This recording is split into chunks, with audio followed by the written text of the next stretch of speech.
പന്തുകൊണ്ട് സുവർഗം കെട്ടിയതിൽ പന്തുകൊണ്ട് മാളിക തീർത്ത് പന്തിന്റെ അത്തറുപൂശി പന്തിന്റെ പടപ്പാട്ട് പാടി പന്തിന്റെ മുഹബത്ത് കൊണ്ട് ബിരിയാണി വെച്ച് സൽക്കാര പെരുമ തീർത്ത് 448 പേർക്ക് വിരുന്നൊരുക്കിയ പന്ത് കളി കണ്ട് പിരാന്തായ ആ നാടില്ലേ?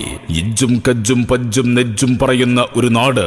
അടിമച്ചങ്ങലയുമായി വന്ന ബ്രിട്ടൻ പട്ടാളത്ത് വാഴക്കൂമ്പ് വെട്ടുന്നത് പോലെ വെട്ടിക്കെടുത്ത് കോട്ടക്കുന്നിന്റെ മുകളിൽ അടക്കം ചെയ്ത ആ വലിയ പ്രമാണിമാരില്ലേ? പൂക്കോയത്തങ്ങൾ കെട്ടിക്കൊടുത്ത ഏലസിന്റെ കരുത്തിൽ ഒരു വെടിയും ഞങ്ങളുടെ ഇടനെഞ്ചു തുളക്കില്ല. ഇനി തുളച്ചാൽ തന്നെ പടച്ചോന്റെ കിതാബിൽ ചുവന്ന പട്ടുചാർത്തുന്ന ഷഹീദന്മാരായ ഞങ്ങൾ ജന്നത്തിലുണ്ടാകും എന്നുറപ്പിച്ച് പേടിയോട് പോടാ എന്ന് പറഞ്ഞ ആ ആൺകുട്ടികളില്ലേ?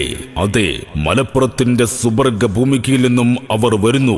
ഗോൾവലക്ക് മുന്നിൽ കാവൽ നിൽക്കുന്ന നിഖിൽ, പ്രതിരോധത്തിൽ പൊട്ടാത്ത ചങ്ങലക്കെട്ടുകളുമായി സഫീർ, പിന്നെ സഫുവാനും വിപിനും സാമുവലും അലിയും ബിനീഷും അച്ചുടവും ആന്റണിയും ബൂട്ടുകിട്ടി. കണ്ടവരും കേട്ടവരും പറഞ്ഞത് സൂപ്പറാണ്, കളിക്കമ്പക്കാരും പറഞ്ഞത് സൂപ്പറാണ്, കളി എഴുത്തുകാർ എഴുതി വെച്ചത് സൂപ്പറാണ്, കളി പറച്ചിലുകാരും കൈയടിച്ചവരും കഥ പറഞ്ഞവരും പറഞ്ഞു അവർ തന്നെയാണ് സൂപ്പർ. സൂപ്പറിൽ സൂപ്പറായ അസാസ് LED light super studio Malappuram ഇന്ന് മൈതാനത്തിന്റെ ഒരു ചേരിയിൽ.